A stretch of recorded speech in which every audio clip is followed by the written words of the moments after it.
guys, welcome back to my channel. Today we have Gothikana by Runyx. I can't pronounce that word by anything.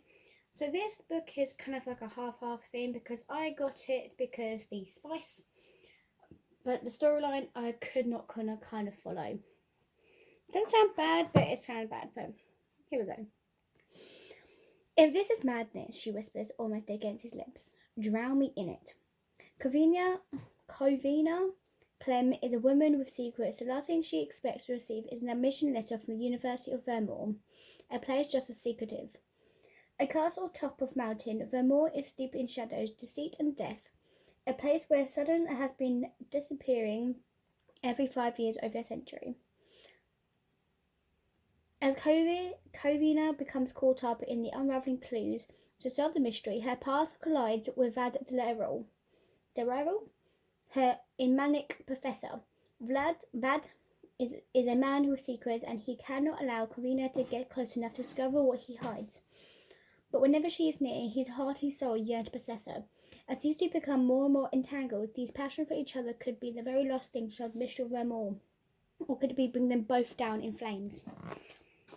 So yes, that had me 100% going, yes, I want that. I want to read more of this book. But I was frustrated just to read this book.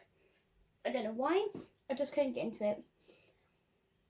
First and foremost, I also love the cover, this title, the atmosphere of the whole kind of academy, this mysterious castle, this professor who can't get enough of her, kind of this part of it. But then there's the large part of evolution of this whole human brain from early primate to great apes and ultimately to everything else. A few million years past, mind you, so that Corvino is it only a device with none thinking about his down below parts. It's really sad. I don't want to complain about the insta-lust on both parts, but it eventually gets on the reader's nerves when they are forced to read about fictional people, genitalias, and the wondrous ways in which reductive organs affection obviously provides a solid ground for deep connection relationship. So nevertheless, when the whole relationship delivers amount to herd of glances, stolen kisses, it gets annoying and I don't think kind of repetitive. So I like my smart books, but this wasn't the book I was looking for. It didn't give me what I wanted, I have a lot of my smart books that are some do probably have repetitive stuff in it, but this one, it's just no. So Vad is the hero of the story, but he also answers to the devil. For someone who's supposed to be smart, he's a professor after all, and a protagonist guide demonstrated that, but with a lack of common sense. He wouldn't recognise discretion if he slapped him right in his dumb face. Any kind of personal relationship between the teachers and students is prohibited according to the academy's rules. To top it off, anyone who gets entangled with Vad is in the past. His female students, for one way or another come to no good. So naturally, the most logical thing for him would be to be able to stare at his new female victim, sorry. Oops, did I say victim? Still student. So in the class, the hall, insert any public space of said academy, as if she was the oasis of his whole personal desert. Let this whole fantasy form his student during his working hours, right? So yes, Vlad was the type of hero who would normally fancy, jealous, possessive, silver-eyed too. Yep, he's low scored on the IQ test. I passed, send me to the next one. Overall, I thought there was a couple of scenes that managed to create the incredibly Ash-centered story, but the dialogue as well as unwanted unseen languages took away from the gothic kind of elegance in this book, and I had the potential to deliver.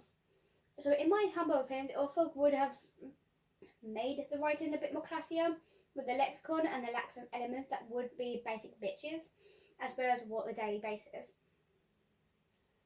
But I quickly got equally bored with both. The suspense and the romantic dilemma also lacked in any kind of preach come to life, right?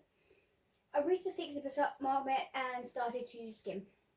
I got bored and then, I got bored of reading it and then I just started skimming. And then after skimming, I decided I got bored with that, so I was like, nope, I'm just gonna move on to the next book.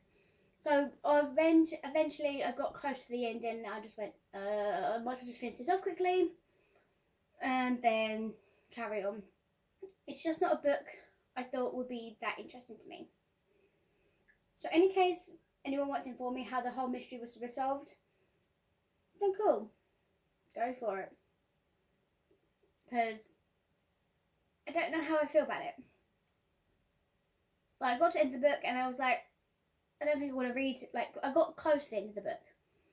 And then I was like, I'm bored. So for me, I do apologise if anyone did like and enjoy this book. But for me, I just could not get myself into it. I was really had high hopes for this book as well. So I guess that's the end of that. Hope you guys enjoy and I'll see you guys next time. Peace. Bye.